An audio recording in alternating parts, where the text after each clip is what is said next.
How do I know I am keeping my blood sugar under control? Frequent blood tests are used to monitor your blood sugar.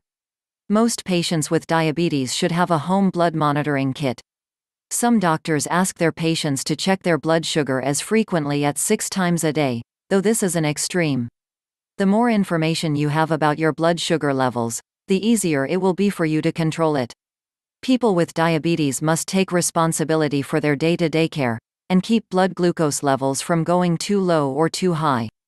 When your blood sugar is too high, your doctor refers to it as hyperglycemia.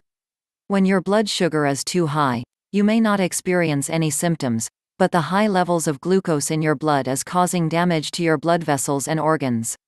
That is why it is important to have your body utilize the sugar properly and get it out of your bloodstream. When your blood sugar is too low, your doctor refers to it as hypoglycemia. Having low blood sugar can be very dangerous, and patients taking medication for diabetes should watch for symptoms of low blood sugar. It is also important that you monitor your blood sugar regularly to avoid both low as well as high blood sugar. It is important that you keep your blood sugar as close to normal as possible at all times. How does my doctor know if I am keeping my blood sugar under control?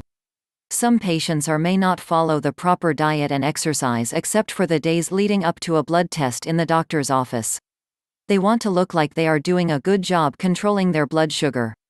This way their fasting blood glucose test results will be good for the doctor. But there is a test that will show your doctor the real picture over the past 3 months or so.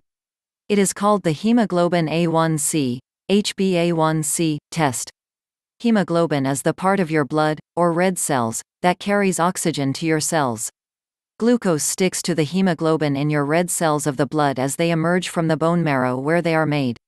The amount of sugar on the red cell is proportionate to the blood sugar level at the moment the red cell goes into circulation, and remains at that level for the life of the red cell. So if there has been a lot of extra glucose in your blood, there will be a lot of glucose stuck all over your hemoglobin. Since the average lifespan of the hemoglobin in your blood is 90 to 100 days, a HbA1c test shows a doctor how well you have been controlling your blood sugar over the last 3 months. This test is a check on the overall sugar control, not just the fasting blood sugar. So it is important to control your blood sugar at all times, and not just before visiting the doctor. The most important reason to control your blood sugar is so that you can live a longer, healthier life without complications that can be caused by not controlling your diabetes. If you need to know more about diabetes, click link in the description to find out.